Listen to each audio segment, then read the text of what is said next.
My name is Dr. Ron Daniels. I'm distinguished lecturer here at York College in the Behavioral Science Department. We want to thank those of you who've come for this report back from the pilgrimage to Selma. We hope others will join us. If not, we will proceed with what we have. We don't have any food, and that's always a problem at York College. When I got here, I realized that food is always an integral part of any event, so to speak. And there is a major Bengali event that's going on downstairs, and they do have food. And that's one of the great things about York College. You get a chance to sample all of the different cultural, ethnic dishes here at York. That notwithstanding, let me begin by thanking some people formally who are not here, but nonetheless for the record. This extraordinary pilgrimage that we took to Selma the first week of March, which I'll speak about just very briefly. Certainly want to thank VP Geneva Walker Johnson for her support, as well as Dean Thomas Gibson for the Study Away program, helping to contribute to the process. Certainly want to thank Tony Andrews of Student Affairs for his incredible engagement and helping to negotiate through the process. And Dean Ron Thomas, who at the end, when we had some significant difficulties, was able to cut through the bureaucracy to make sure that this happened. Also, Valerie Littleton, one of our older students who has played an incredible role in terms of working with student government, and she's become sort of a role model for many of our students in terms of her activism and engagement, as well as her scholarly pursuits. Sheikh Amin, these two in particular, because they were able to get money from USS to help support the endeavor as well. And we also want to give a special thanks to Jean Bruno. You will soon see his work on display, the video he took, and I understand that Sheikh Amin also contributed some to that process as well. And of course, Jonathan Quash, whom I hope would be here today as well, for helping out initially with this project. And of course, we're delighted to have our president with us today, President Marcia Keizs, who honored us with going with us on this extraordinary journey. Let me just say quickly as a part of the overview, and how we're going to conduct this is, we're going to have a showing of a video immediately after I make my few remarks. And then we'll have 4 of the 5 students. Sheikh Amin is downstairs, but he's going to be text and he will appear. And they will share their reflections on what they saw, what they felt, what it meant. And then I will have just brief overview about the significance of Selma in the quest for a more perfect union, to sort of frame it. And then we'll have questions and answers and discussion by those who are in attendance. I should also thank Dan Phelps, because we also have a videographer here today, and this is Comrie, because at least this means that it can be shown in classes and so forth. Let me just say quickly that this idea of taking students to Selma, Alabama has been a dream of mine since I had the privilege of coming here to York College. Simply because a part of what I've been asked to do by the president is to take my experiences and to share them both in the classroom, but also in terms of various experiences that students might have. And we've done a number of things, including having a student go to Haiti, to New Orleans for the State of the Black World Conference in 2008, the recent State of the Black World Conference in Washington, D.C. So we've had these kinds of experiences. But I really have wanted to do Selma, because I go to Selma every year as a kind of renewal, spiritual renewal, given my long-standing work in the civil rights movement. I actually went to the March on Washington in 1963. I was privileged to be there. And I just missed actually going to the Selma to Montgomery March in 1965. A contingent from Youngstown, Ohio actually went. I wanted to go but didn't. But I go every year because of the significance of Bloody Sunday, which I'll talk about later. Because I think students in this era should have these kinds of experiences. And so finally this year we were able to get it done, and we hope that this will set the stage for us even taking a larger group of students next year, which is the 49th anniversary of the Selma to Montgomery March, and then subsequently for the 50th anniversary, we hope maybe we can even go CUNY-wide with York College taking the lead. I always want York College students to be in the lead, so we hope that can happen. So that is the sort of the idea, was to get students together, to go, to experience, and to see for themselves and to feel for themselves that which is important in terms of one of the great moments in the history of the civil rights, human rights movement in this country.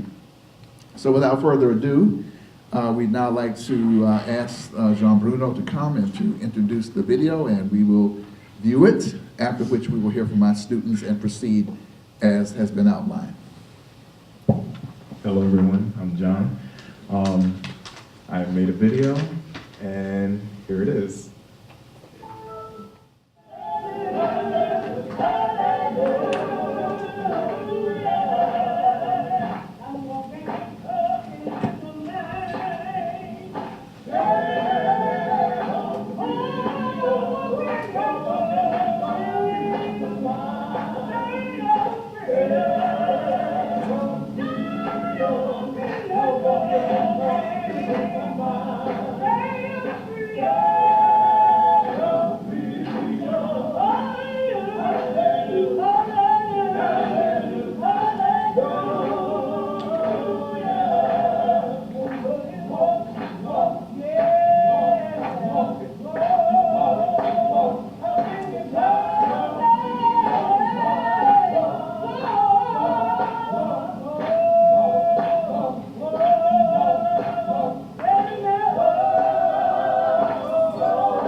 My name is Robert Avery. I live in Gadsden, Alabama, and I'm here in Selma at the bridge crossing in 2013. I was here doing the second bridge crossing in '65 when the troopers let us cross the bridge, and I've been an annual pilgrimage back here to this bridge crossing because it's very, very significant. You know, we just finished up a hearing in Washington at the Supreme Court on the voting rights issue. And here we are some 48 years later, we have controversial issues on voting rights when it comes down to the office. And so this day is a very, very important day. And that's why I hope all of our young people come to realize that the struggle is not over, that there are people not only in the state of Alabama, but throughout this nation who are trying to set things back. And we can't go back. So I would hope that our young people will be very vigilant when it comes down to participating in the political process. Go out, register, and vote. And know who your elected officials are and what they stand for. Because again, every day, all day long, they affect your life with the decisions they make. And you need to know who those individuals are. So please remember, please register and vote. Hello, York College. This is Debo Adegbile coming to you from Selma, Alabama, the home of the Voting Rights Act, the most important law that the United States Congress ever passed. This is a law that changed the perspective of America and our democracy. It reduced the space between the high constitutional promises and what were very low and venal practices that deprive African Americans and other minority citizens of their right to vote. And today we're here 48 years later to walk across the bridge with many of those same people, many of those freedom fighters who helped the Constitution realize its full promise.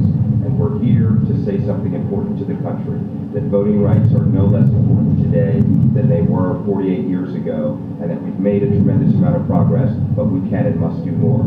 You all hit the books, and you'll continue to join this fight. Hi, I'm Cheryl Eiffel. I'm the President and Director Counsel of the NAACP Legal Defense Fund, one of the oldest civil rights organizations in this country. This is the organization founded by Thurgood Marshall that litigated and won the case Brown versus Board of Education. And just this past week, we were in the Supreme Court court arguing the case Shelby County, Alabama versus Holder, trying to fight to protect Section 5 of the Voting Rights Act. Now we're down here in Selma, Alabama, participating in the commemoration of the 1965 march. But I want to say to all you York College students that I am of Jamaica, Queens. I'm a graduate of Hillcrest High School. I grew up on 147th Street off Sutton Boulevard. And I'm so excited to see that York College students are here in Selma for this commemoration. I just want to shout out to all of you and say Queens Girl is doing her best. I dreamed when I was growing up in Queens of becoming a civil rights lawyer, and all of my dreams have come true. There's so much work still to be done. I welcome all of you to join us in the fight, and I hope to see you perhaps one day at York College in Queens. Keep doing what you're doing, and I hope more of you come down to Selma next year. Take care and God bless.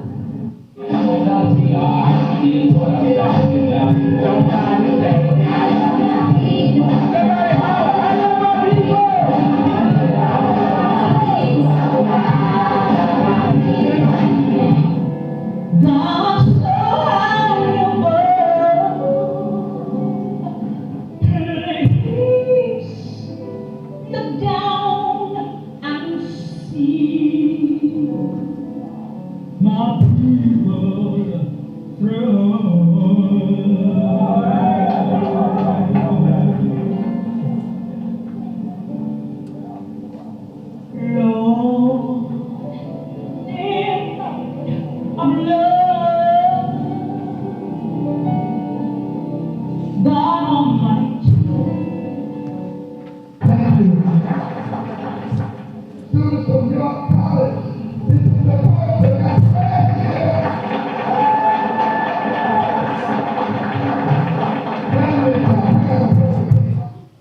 my name is Dr. Ron Daniels. I'm president of the Institute of Black World 21st Century, distinguished lecturer at York College, City University of New York. I come to Selma every year for renewal. In 1963, for 50 years since the historic March on Washington.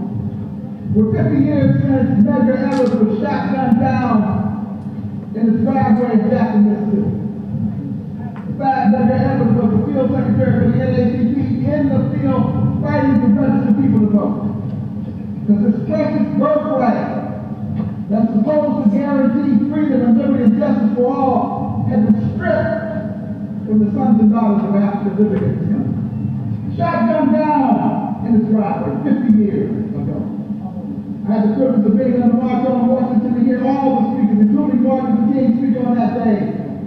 If you hear today, he talked about that promissory note.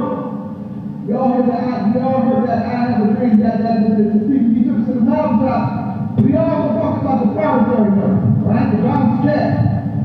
Say, I come today with the promissory note. That is supposed to give us by way of the Constitution and the Declaration of Independence the basic rights guaranteed by those documents. He said, but every time we bring that promissory note, it comes back marked insufficient funds, meaning it's a bounce check. Well, we made a whole lot of progress since 1963. But we cannot go back. We cannot have the Voting Rights Act, Section 5, come back, marked insufficient funds. We cannot go back. And we're going to have to count on you. Cold out here today, but on that bloody Sunday, you know, they had to go across that bridge. They were beaten on that day. We may not be beaten today. But on the other hand, we have to go into the streets and become ungovernable to let this nation know and the world know that we will not go back. A lot of bloodshed here. Reverend James Reed, I was taken by a place in a restaurant where he was killed. This is a white unitarian that is killed because he came to unite with the people here, fighting to make this democracy better, fighting for us. You know, the Bible of the week today, Detroit came down because she too wanted to fight for this forward. Come down and shot merciless, and her driver had to act like he was dead for people to live. What a blood shed here. It's a sacred ground. So when you come here It's about that blood, it's about that suffering, and it's about our determination to continue. This is the site of the Martin Luther King had the audacity in 1984 and in 1988 to run for the President of the United States under the banner of the National Rainbow Coalition. One of the greatest fighters of the Dr. Martin Luther King and the man who expressed the same way, Barack Obama, the President of the United States today, by way of the campaign in 1984, 1988. The President, the National Rainbow Coalition, the Reverend Jesse Lewis Jackson.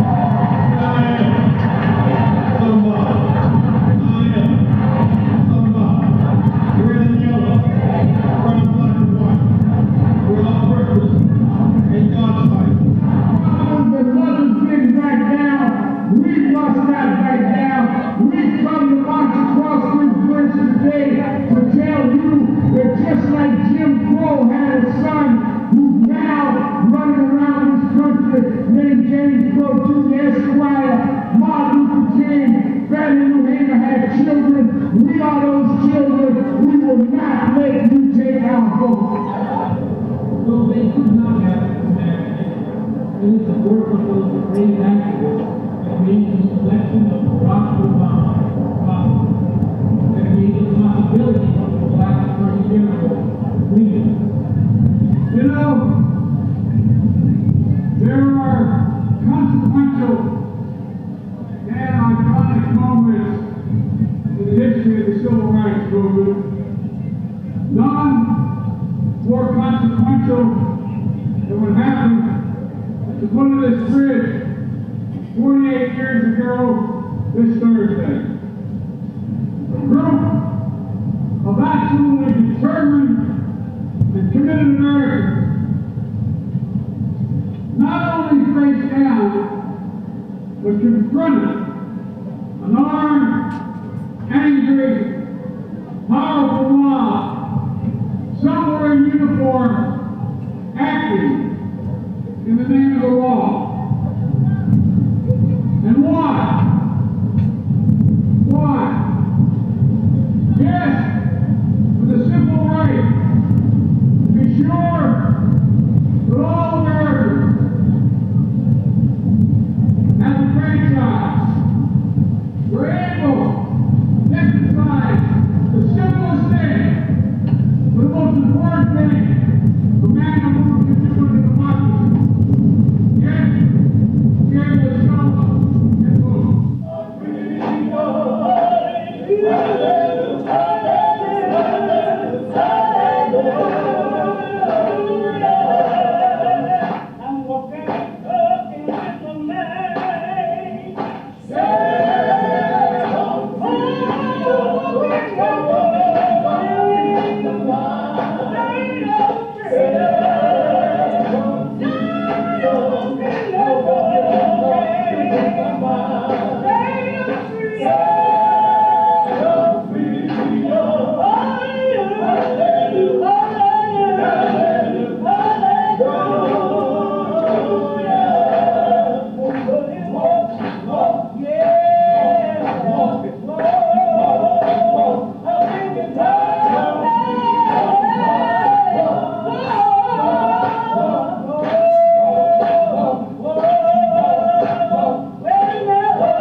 John asked me, we talked about it, and he sent me a copy, and I said, "Look, I trust you. I don't need to see it, you know. I mean, and you could have edited, you could have used a little less of me in there. I just you can edit me out a little bit more. We don't need more of me in there. But anyway, let's give them another round of applause. A wonderful, wonderful job. So now what we want to do quickly is to ask our students to come, John and Xavier and Akintunde, and to come and share. I don't know whether Sheikh will make it or not. I know he's down with the Bengali event. And then following them, we'll ask our president to share her reflections, and then I'm going to say a quick few words, a really quick few words, and we'll have an opportunity for you to ask questions and to share with each other. So I'll have a seat there. I'm going to ask Akintunde to go first, since he also met with one of his countrymen there, right? So, okay. Hello everyone. I'm Keizs, and I was part of the students that went to Selma, and you saw me on the Well, speak video. up now so you can be heard. Yeah. Speak up. I was part of the contingent that went to Selma, and for me it was really a great experience. First of all, it was an opportunity for me to get out of New York after 3 years that I've been in the US. I came in to the US in 2010, and ever since then I've been in New York. I haven't been out, so that was like my first getaway experience. And the whole event was a wonderful event in my own life, because it gave me the opportunity to like complete Black history, kind of, because we all know about the slave trade. We all know that our ancestors were brought to America as slaves, but that is the part that many of us know. We don't know the other part of the history, which is the civil rights movement. Even though slavery ended like centuries ago, but we as a Black race and minorities, we're not like free, because we still can't exercise our civil rights. We still can't vote. We still can't do a lot of things in a country that says all men are created equal. So I feel like freedom is not freedom until after the civil rights movement, which was enacted, the Civil Rights Act, which was enacted in 1965, that gave everybody the right to vote and the right to be voted in America, all minorities, no matter your race or your ethnicity. So reenacting the event in Selma was like a completion of Black history. Thank you. Guess I'm going next. My name is Xavier Crandall. I was also a participant in the Bridge Crossing Jubilee. I also supplemented the documentary with an article chronicling all the participants. You can find it in Pandora's Box, our student newspaper, that news thing you. I have to admit, I knew very little about Selma, Alabama before I participated. I first heard about the event during Barack Obama's second inauguration, when he talked about the 3 landmark events. So out of curiosity, I decided to look up all 3 events. And one of the things I noticed was that Selma was the only event mentioned that took place outside of New York State. So I thought it was very interesting. I thought the history behind it, because I knew of an event called Blaze Sunday, but I really had no context of it. So when I realized that York College was putting together a trip, which would be sponsored by 2 of my mentors, Mr. Anthony Andrews and Jonathan Quatch, and it would be headlined by hopefully my 3rd mentor, Dr. Ryan Daniels, I said, I have to do this. So I thought about it, and in addition to that, I decided I would write the article because, I feel that it is part of the moral and civic responsibility of students to make sure that they are aware of all of the strides that your college is making under President Marcia V, who I am so fortunate to have the opportunity to interview for this article. So I love where the trip took me, not only to Alabama, but the idea of being a journalist in training, the fact that I can actually tell a story. It is a great honor to be able to tell Timoteo's story about really correlating the trip between Selma, Alabama, and the African burial site that he visited about 3 years ago. It was an honor to tell Mr. Cherry's story. I know he's not here, but one of the things that I did not say was that when he first was aware that he was going, he sent an email to his daughter.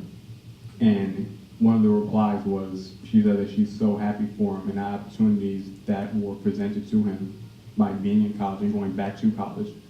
And he kept her reply on the back of the directions that he kept as he was driving all of us down to Selma and all around. So as a journalist and as a student, it was an honor to partake.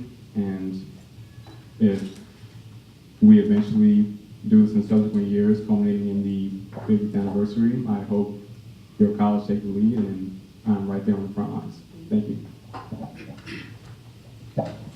Hello, everyone. I'm not used to being in front of the camera, so I'm a bit shy. But I will say that this was a very eye-opening experience because I'm used to seeing things from a Haitian American point of view. So I never really understood like the actual African American experience because I'm so used to the whole, dealing with, in my country, it's Duvalier and a lot of other stuff, but I never really took the time to pay attention to African American history unless it was Malcolm X or Martin Luther King. But going to Selma, Alabama taught me a lot by going to the Civil Rights Museum, other landmarks, So it was very nice, and that's really what I have to say. Your film did it. What about Sheikh? Is Sheikh good? Any word from Sheikh? I'll go get him. Okay, well, I know that Sheikh is an amazing student. He's all over the place. He's doing so many things. We'd now like to hear from our president, who we were honored to come. In fact, I was getting very nervous. We were trying to put the trip together. There were little obstacles, and I said, I'll be so embarrassed if somehow this doesn't come off. But we were so honored to have our president, Dr. Marcia Keizs, be a part of the trip as well. This was really a trip of a lifetime for me. And one of the things you need to know is that, I guess I'll use the mic because you want to do this, is that back in the 60s, I was either in Kingston, Jamaica, or I was in Winnipeg, Canada. Winnipeg, Manitoba. And I was not a part, even though I could have been if I had chosen to be in the United States, a part of the civil rights movement, but clearly as a teenager and a young adult, I was very much impacted and watching it from a distance. I was not in the heart of it. Now, as an immigrant who came to the United States sort of as an adult, because after I finished college, I came here, there was a lot that I was able to access that had not been heretofore available. And there was, however, somewhere in me, something of a fear of the South, quite frankly. And it was not some place that I embraced. Yes, it is true, eventually I did go to Florida. Florida was a place that I just never visited. I didn't think there was much need. And then eventually I did find my way to places like New Orleans, and of course to Atlanta more recently, to that area. And in a recent conversation with one of my nieces who lives in Columbus, Georgia, we had talked, because it is so close to the Alabama border, we had talked about making a trip to Selma. Because of course, it is very difficult as a person who is at this age not to understand the significance of Selma, Alabama. Fear notwithstanding. And so I had placed in my mind somewhere that we would take that trip as a little bit of a family trip. This turned out to be both. When Dr. Daniels mentioned this one because he's mentioned other trips before, and I've not been able to find it in my schedule to do. I said, Dr. Daniels, I want to join you on this one. And so I was able to do so. To be able to join Dr. Daniels and 5 of our students on this trip, and then to have the bonus of having my niece come down and join us was really very, very momentous for me. It started, quite frankly, when I landed in Montgomery, and Dr. Daniels was there to greet me, to drive us the trip, the reverse trip, as it were, from Montgomery to Selma, and to tell me all of the historic marking points. Then it continued that afternoon when we sat and listened to some of the very important people who have done things to continue the legacy. I think of a young man, Mr. Stevens, I think his name is, and there's something in this brochure, and I'm just going to hold it up. The Equal Justice, the Equal Justice Initiative. I'd like the people who are here at one point to look it up. The work of the Equal Justice Initiative is doing important work that continues the spirit of the civil rights movement, because they are looking at how juveniles, how the laws of the United States have been functioning in such a way to really be punitive to juveniles. And they're doing groundbreaking legal work, just like the NAACP has done in opening Voters' Rights Act and keeping that Voters' Rights Act in place. And then we, of course, visited the Voting Rights Museum, where so many important markers of the civil rights movement have been located. And then we had an opportunity to listen to people in law, in politics, in religion, speak about the significance of this moment of walking across the Pettus Bridge, including many of the now senior citizens who were teenagers on that day, who crossed the Pettus Bridge, who were beaten back in a number of times, who were stopped, people who were, and of course we remembered those who were killed in earlier attempts to march across that bridge and to march to Montgomery to petition for this particular right. And the weekend went on from there. That was Friday. And then there was Saturday. And then there was Sunday, when it culminated in the walk across the bridge. For me, very important, a very spiritual, a very renewing, a sense, though, of promise, too, of some of the young people who are carrying on that struggle, the young people who have taken the baton from the Marion Wright Edelmans, from the Thurgood Marshalls, like the young man you saw in the film, who is the chief legal defender who addressed the issues in front of the Supreme Court. I think, remind me of his name. Adebele. Yeah. Young man from New York, by the way, a New Yorker, just like you and I. And of course, the young woman from Queens, who is the CEO of the of the Legal Defense Fund. And then, of course, we got to see some of the greats, hear some of the greats, be on the program with the greats, like the Jesse Jacksons, like the Al Sharptons, and of course, the very vice president, who had been commissioned to come down to Selma to symbolically show the president's commitment to keeping the Voting Rights Act in place. Those who are challenging this are challenging our very freedoms, and we have to be active in defending them. So, Dr. Daniels, a debt of gratitude to you for arranging this. It was wonderful to spend some time with students to get to know them outside of the classroom. I knew one or two, outside of the building, knew one or two of them in different ways. And it just helped me also to recommit to the work that I do here at York. And yes, we hope to take a bigger contingent next year and to continue the work, more importantly, to continue the work we're really very pleased, Dr. Daniels, that you're here with us to help us lead that way. So thank you so much. Somebody pass me the microphone. So let me just quickly say a few words quickly. And then let me just say how proud I am of the students and your reports and what you had to say and what you had to share. Because for me, that's a part of the process, and sometimes it's not easy. I'm sometimes accused of being a somewhat difficult taskmaster.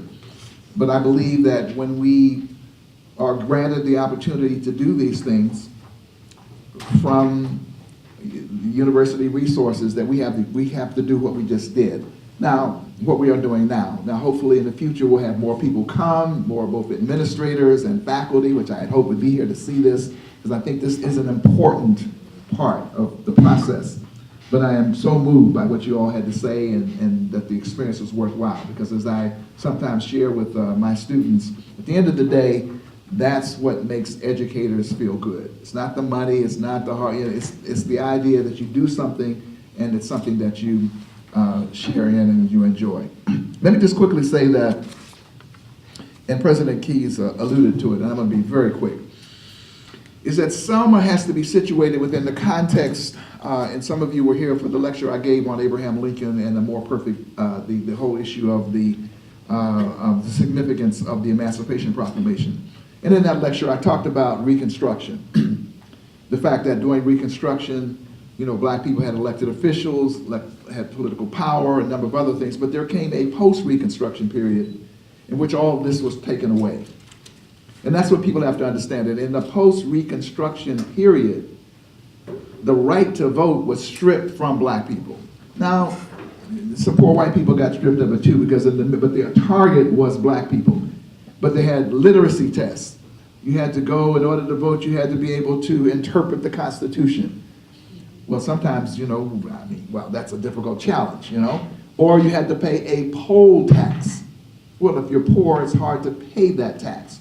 Or you had the grandfather clause. If your great-grandfather, it was a whole series of barriers, all designed to stop black people from voting. The key issue was that voting is administered by states, not the federal government. That's the key issue. So therefore, in these various states, they could do pretty much what they wanted to do without the interference of the federal government. Plus, I don't have time to go into this in great detail, as a part of the compromise of 1877, there was a promise by the federal authorities, by the Republican parties, that they would not intervene in the South. That was the doctrine of states' rights. That was the compromise. So we were at the mercy, black people were at the mercy of local registrars. And so even when the NACP, which fought a long struggle, going to the court after court after court, and eventually they won some battles, outlawing, for example, the literacy test and some of these things. Didn't matter, because when you went to register to vote in Selma, Alabama, as C.T. Vivian, who was not there, did, he was brutally beaten down, literally beaten down on the steps of the registrar, and told that he couldn't do it. So now, here comes Selma. And again, the federal government did not intervene. But with Selma, Alabama, and by the way, there's a lot of background. That's why it's so important to go, because, and I learned something every year. Because really, leading into Selma, Alabama, in Marion County, there were a lot of people who were doing different things. They were organizing, they were trying to do different things. And there was a young man named Jimmy Lee Jackson, just like, your age, a young man, who was beaten, who was killed as he was trying to defend and protect his elders, let me not misspeak, maybe his grandmother and grandfather, and he was killed. And this was one of those sparks that people said, look, we're just not going to take this anymore. We're just not going to take it.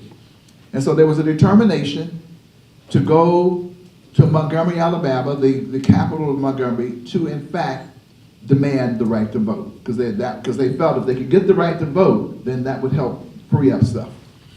Now it's an interesting thing, because educators, all kind of people, there was all kind of ferment going on. And it's so interesting because today we don't have to go, you have to put yourself in the mindset of how terrifying it must have been. And President Keizs is right. This is the South. People were literally, in fact, when you see Harry Belafonte's his documentary, he talks about the fact that one time he went with Sidney Poitier and how they had to literally escape through the woods. I mean, they almost got killed. I mean, and in 1964, Shawana Goodman and Cheney did get killed. I mean, they got killed in Mississippi. So this was dangerous stuff. When I first went to Mississippi, I mean, literally, when I got off the plane, I was trembling because it was terrifying, because people were being lynched and killed and whatever. But it was at the banquet, one lady got up this year, she got the Freedom Award, Flame Award, and she said something that was very significant, because I don't know whether she was asked this or not. She said, we went on. We didn't care whether we got killed or not, because it said we were already dead. That kind of courage. We were already dead. Our lives, we couldn't live our lives. And so they went to Selma, and this was not Martin Luther King. So everybody puts everything on Martin Luther King. This was not Martin Luther King organized. These are ordinary, average people, teachers, doctors, lawyers, and peasant and workers and whatever, organizing. Mostly with people at the Student Nonviolent Coordinating Committee and others. And so they go, 600 of them, including John Lewis, in the first effort to go across the Edmund Pettus Bridge to just go to Montgomery and ask for the right to vote. And they were brutally beaten back on the first weekend in March in 1965, what became to be known as Bloody Sunday. The horses trampling people. Mrs. Amelia Boynton, who is still alive, and we have a shot of her. We had so many photos. We got so much. I mean, we could just do, and she's still, I think she's 102 years old now. Yeah, she was beaten and left for dead on the bridge that day. John Lewis, I wrote an article about it. And he talked about the fact that you heard the nightstick crack up against his head. But if he had not been rushed out of there to a hospital, he would have died. And this is the man that you see often in the Congress of the United States. So they were brutally beaten back. In comes then Martin Luther King and others to regroup for the second march. And in that second march, what is significant is, because the local authorities, the state troopers and the local sheriffs, they were the ones who essentially were being against, they were outlaws who were supposed to be enforcing the law. But they were the state officials, and under states' rights they could do that. But in the second march, because Lyndon Baines Johnson, who I argue would have been would be listed as one of the greatest presidents in history of the United States had it not been for the war in Vietnam. That's a whole nother discussion. He was this is an incredible man. Incredible man. He understood the legislative process. He knew how to work the process, and had actually helped to get a couple of civil rights acts passed before then. But as a man of conscience, he saw this, and the whole world saw what happened on Bloody Sunday. And they said, this cannot be. And indeed, in a broader context, it is the United States of America, within the context of its competition with the Soviet Union in the so-called Cold War, that has to ask itself, do we really want these images to be the images that the emerging countries of Africa and Asia want to see as we talk about democracy? And so there was a compelling interest in several ways of solving this. So Lyndon Johnson got on television. He was never a great orator, but he was a very folksy orator. And he ended his speech by saying that this could not be. He said, we shall overcome. And we shall overcome is almost like the hymn, the anthem of the civil rights movement. And so he ordered federal troops to be available, of marshals to be available the second time. That represented, therefore, the federal government intervening, overriding states' rights to say we will protect these civil rights marches. And so they went to Selma, Alabama the second time around. I think by the time they got to Selma to Montgomery, about 50,000 people on the steps of the Capitol. Martin Luther King, of course, spoke.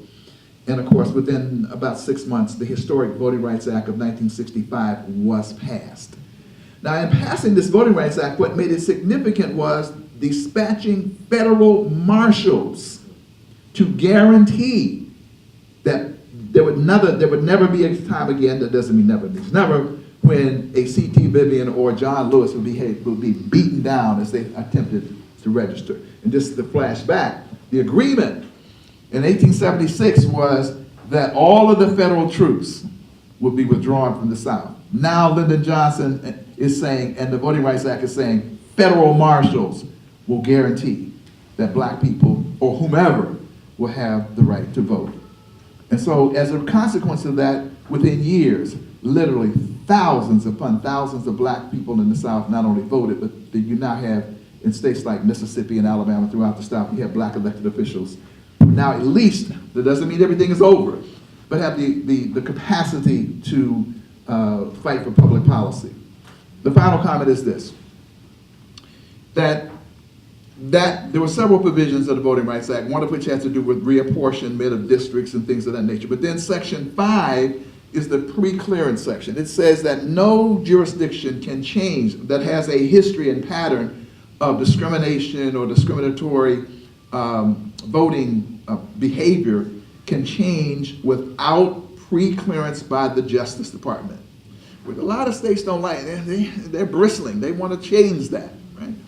And so just the week before we went to Selma, the young man that you saw being interviewed, and I was brilliantly included, the two people, had argued, so 45 years old, before the Supreme Court of the United States.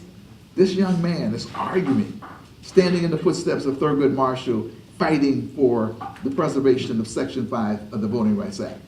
And as I said to my students, that's again why we insist on the nature of quality, the nature of excellence in education, is to have that capacity. I mean, at that age to do that was certainly outstanding. So it's not over in the sense that the Section 5 could be overturned. Last year in the election, there were all kinds of efforts to suppress the vote. There were these voter identification laws and all kinds of things that indicate that there are forces who really are trying to still suppress black voters, poor voters, Latino voters, because they don't see them as necessarily being in their particular interests. So I actually spoke longer than I said I was going to speak, and I really meant to speak, but that's the significance of it. I mean, the Selma really made America better, not just black people.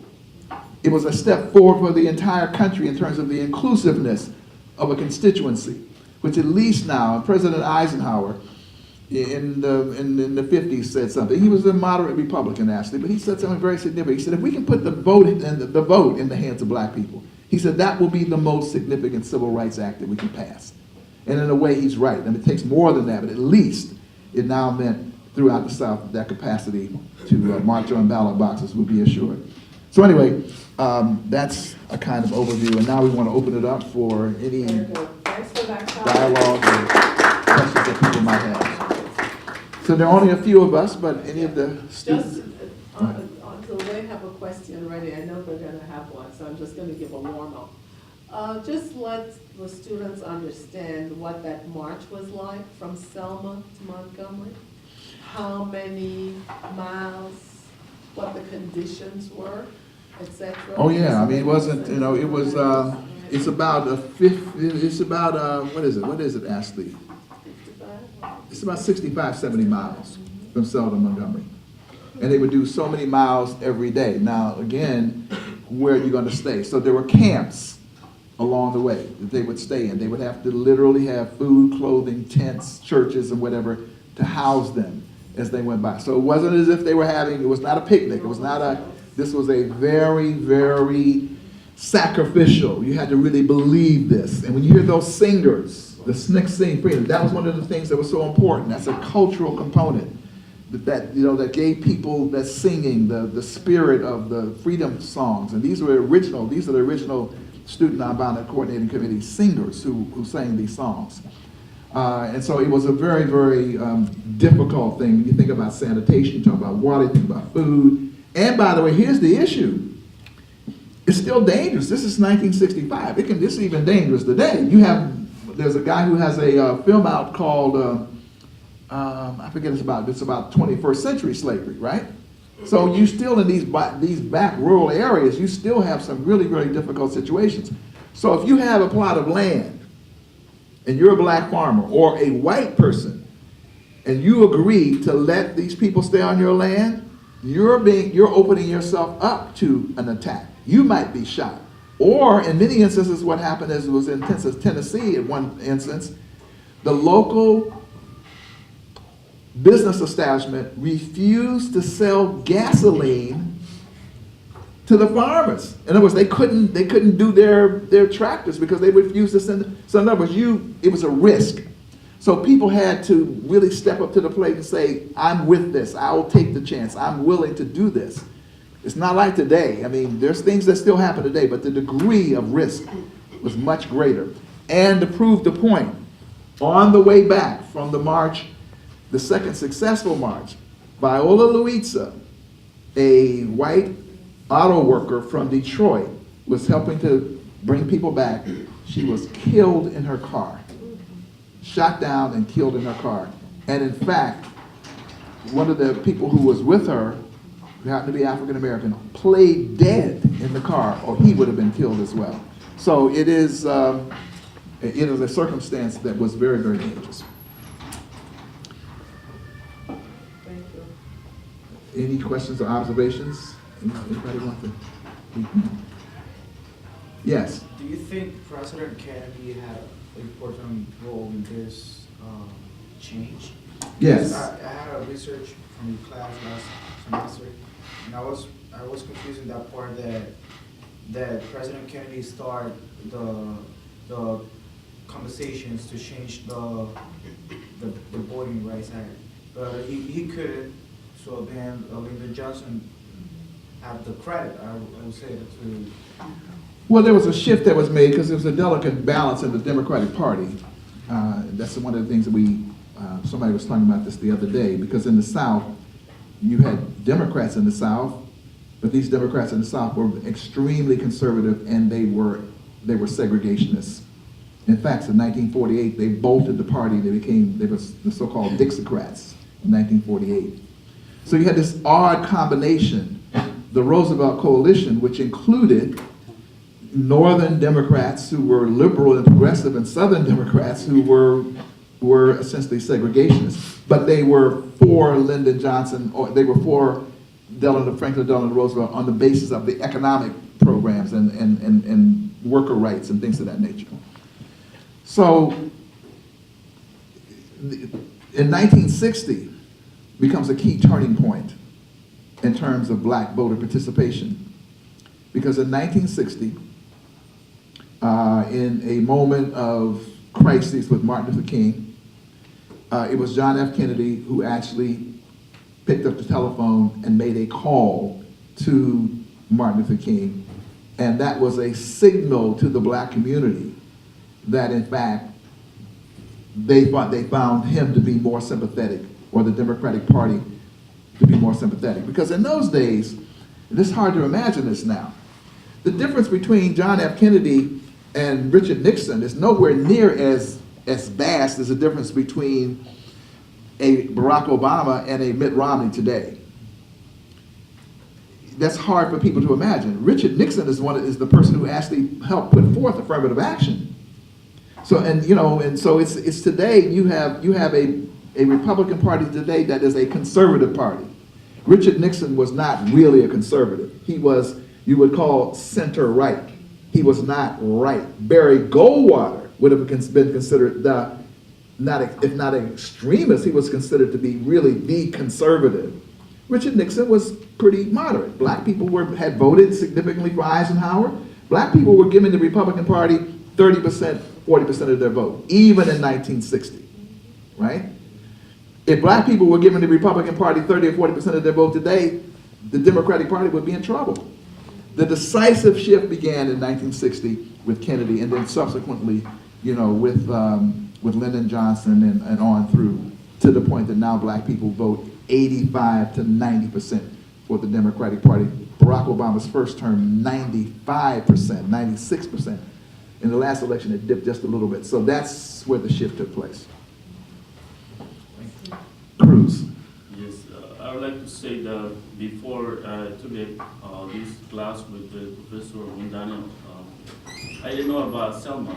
I learned through him. However, now that I learned about it, I see how important it is, not only for black community, but for all the minorities. And I think all minorities should know about Selma and also realize how important it is for all of us, all minorities, to be free. Because thanks to, like he said, thanks to this event, we now can enjoy the freedom. So we somehow should know about it and recognize it, and because it's really significant. For me, what is really shocking is that it's so recent. It may seem like it happened like over 100 years ago, but it's not. It's like, for me, it's like, it feels like yesterday. Taking into consideration that it's only 1965, and the U.S. had already fought World War I, World War II, and Americans here didn't even have their right to vote in their own country. It's amazing to think that you know, that this it's so recent. This is what really shocked me, and I would like to, as I saw the video he filmed, actually it was a great piece of video, and I would love to see, I would love to go myself, and I would like to see like more diversity, you know, in the future. It'll be interesting for a lot of people to know about this event and what we represent that march, as there was the remark for the Voting Rights Act, which is like one of the most important in the U.S. history. Well, let me just say that, and I gave a lecture on this, and one of the, I don't know whether that one got captured or not. I'm glad this got captured today. I get a little sometimes, not because it's an ego thing, it's just because these things are, and I did a lecture a couple of years ago, and it was about, maybe it was coming out of our racial and ethnic politics class, and I said something about can we all get along, and the importance of Black history and multicultural studies to, again, this whole theme, because I'm on this more perfect union thing. Your college is the perfect place for this, for what you just said. Because as someone who has been through this process and who believes, has a certain point of view, and I share my point of view, but I also, as you well know in my classes, you're welcome to offer different points of view. We sometimes may not all agree on the same thing. But it's exactly what you said, Cruz, that becomes important. And that is, my view is that if we cannot shut off immigration, and we should not shut off immigration, right? But if we have Native Americans who have the highest level of poverty and unemployment of any group in the country, and people don't understand their story, they don't know their history, then are we going to be inclined to be sympathetic to their issues? Or say, well, why are the Native Americans still on those roads? How come they still have such a high rate of alcoholism? You see what I'm saying? We will blame the victims if we don't understand the history. Same thing with the history of African Americans, and for that matter, all people. But in a sense, this bridge, there is a historical bridge that the Black freedom struggle paved so that many people who are coming to this country now don't have to face that same level of discrimination. If people understand that, it makes it easier to build coalitions. It makes it easier for people to therefore then move in a direction of helping to shape the country. But if you don't, it's very easy to say, well, why are they still complaining? Why are Black people so unemployed, or this and that? You see what I'm saying? So to that extent, you know, I think it's really wonderful. Now, one of the things that happened real quickly that got shared is that Sheikh Amin, who's not here with us, we have this whole thing about profiling people on the basis of race, but here lately it's been on the basis of religion or of ethnicity, as in, you know, culture or being Arab, for example. And it's going to be interesting to see, unfortunately, this tragedy. And by the way, I forgot, I meant to open by that. We should have extended our sympathy. You know, I guess my brain is kind of about what just happened in Boston. It's a great tragedy, and we all, obviously, our hearts go out to those families and whatever. But it's going to be interesting to see how that plays out. Because I'm sure there's rampant speculation that people are immediately in their minds conjuring up it's somebody who's Arab or Muslim. But it may turn out to be someone who is not Arab or Muslim. It may turn out to be one of these anti-government, pro-gun people who are upset with the fact that there's, you see what I'm saying? And I understand that as you were going through the airport, and when we were getting access to the VIP section, that Sheikh Amin was pulled aside to get extra screening. Now, why was he pulled aside to get extra screening other than what he looked like or his name? You see what I'm saying? And then the Secret Service, when he got in Selma, I'm told, I didn't see it, I understand that they set him aside. He was on our list. We cleared him, but they gave him extra screening because of his name. So these things actually happen in life. So it's these experiences can be very powerful in that regard. Anything else? Yes, ma'am. I was wondering, when you mentioned Eisenhower and how he was in favor of the voting right for African Americans. And so I wondered, why did he not pursue that? Why did he not try to push that forward? Is it that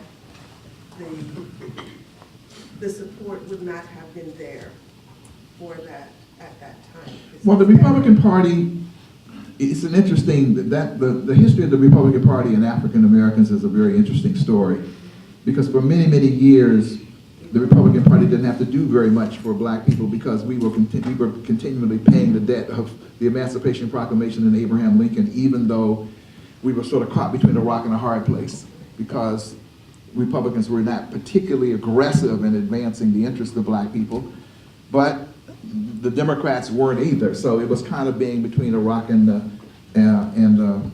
hard place. And the Republican Party tended to be a party that was a pro-business party, whereas the Democratic Party, at least, particularly with the beginning of Franklin Delano Roosevelt, came on as being the party for the average, ordinary working person.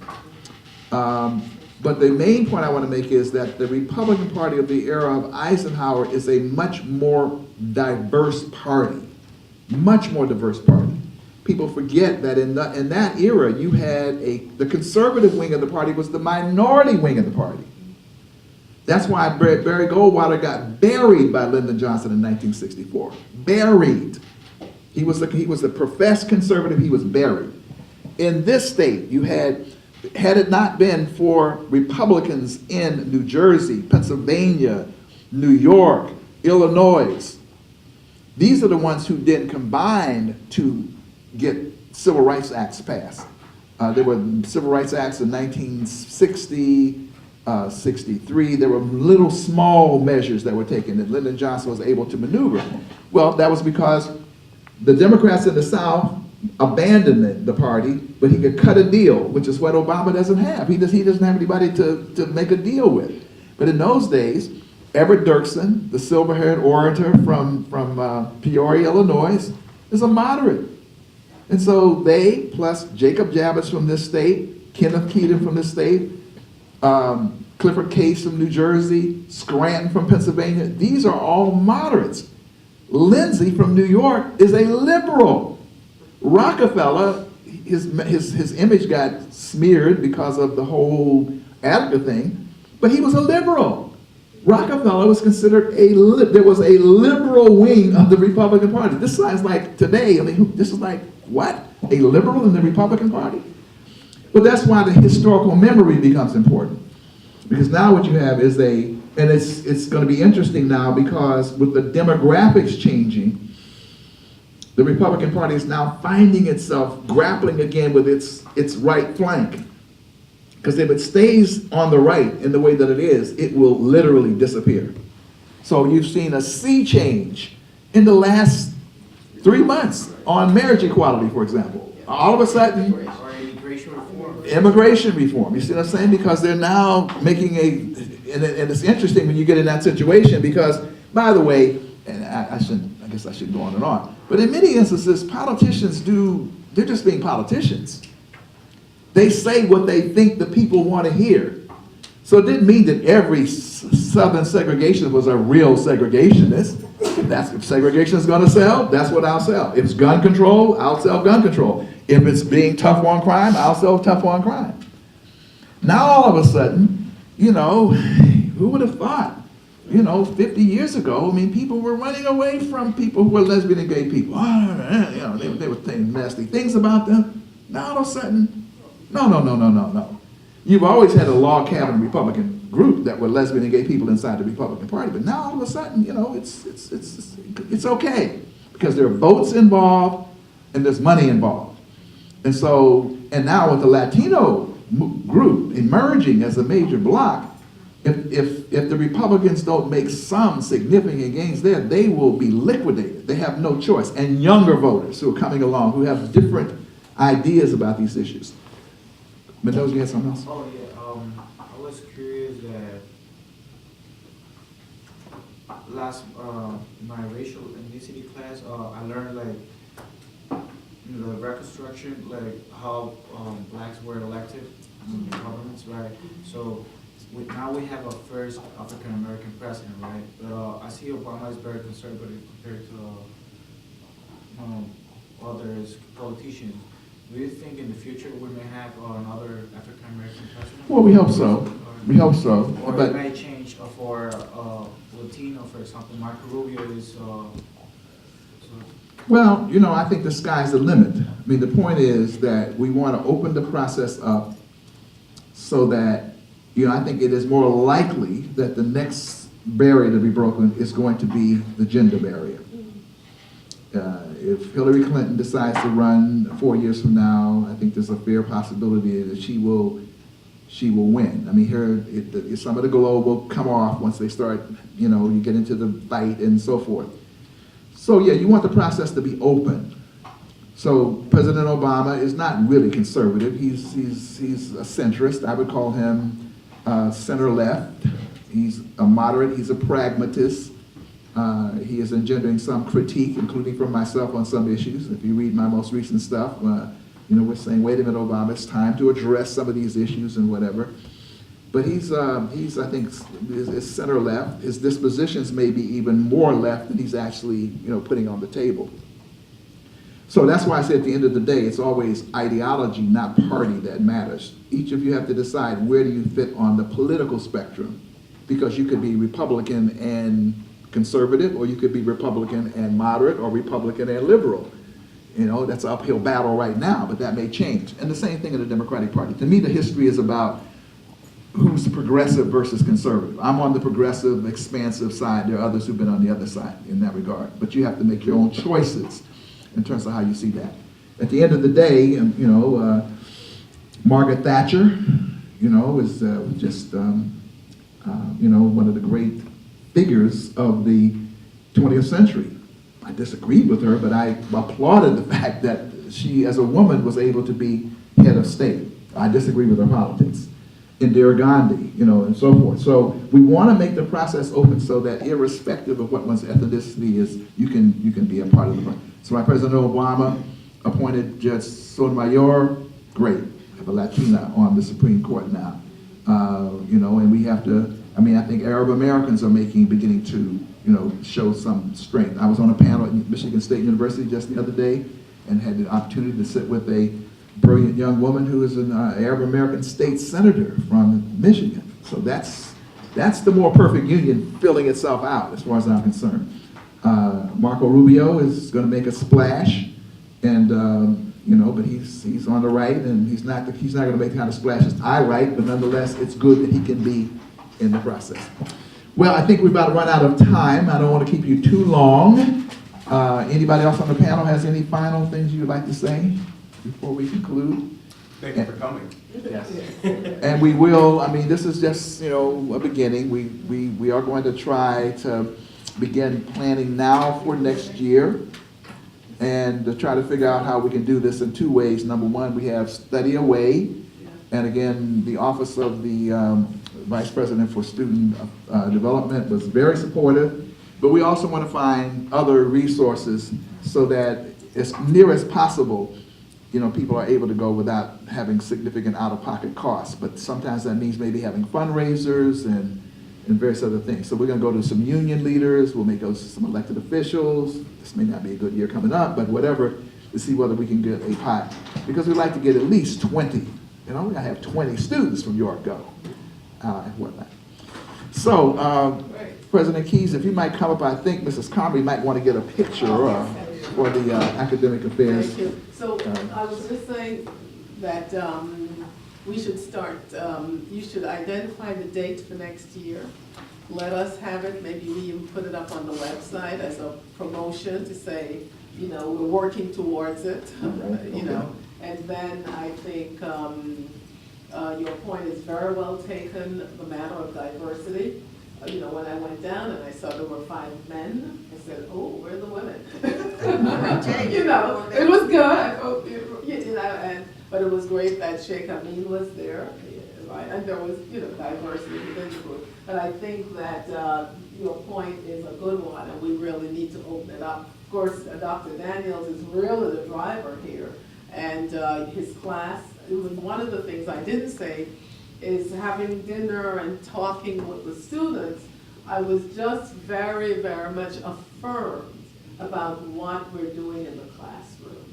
And hearing your questions also affirms me, because it's not just what you're learning in Dr. Daniels' classroom, but you're applying what you're learning in other places and seeing where the connections are. And so I'm just really, really, I'm not in the classroom, as you know, every day. So when I get to sit and hear how you're processing, how you're asking questions, that really affirms what we're doing here at York. So let's get the dates, let's put it up, let's make a goal of getting 20. We'll find a way to raise those funds, and you know, we'll continue this effort, and I commit to going a second time. Right. And let me just say that there were, even in some of our classes, there was a more diverse pool of people who said they wanted to go, but at the end of the day, it ended up where it was. I see Professor Banham is here. I'm glad you were able to come, and you missed the video and so forth. But on May the 8th, at 4 to 6 o'clock, in room M10, is it 6? It's 1M06. He's having a forum on the issue of on voting rights, the significance of voting rights, okay? And we had a lot of discussion about that today, and I've agreed to be a part of that panel as well. And as we do this next year, because it was really a rich thing, and again, I'm got to fight to get more people here and so forth, because they had an extraordinary, and it's all been video, so you can get a chance to see it. But perhaps you can be a part of the effort to recruit those 20 students that go to Selma, Alabama for this kind of experience. And this is going to be on the website. So yes, I was going to say that this may be a little piece of his. Right, exactly. So President Keizs come in and we'll get this little picture. Thank you so much. Sure. Yeah, thanks. Thank you.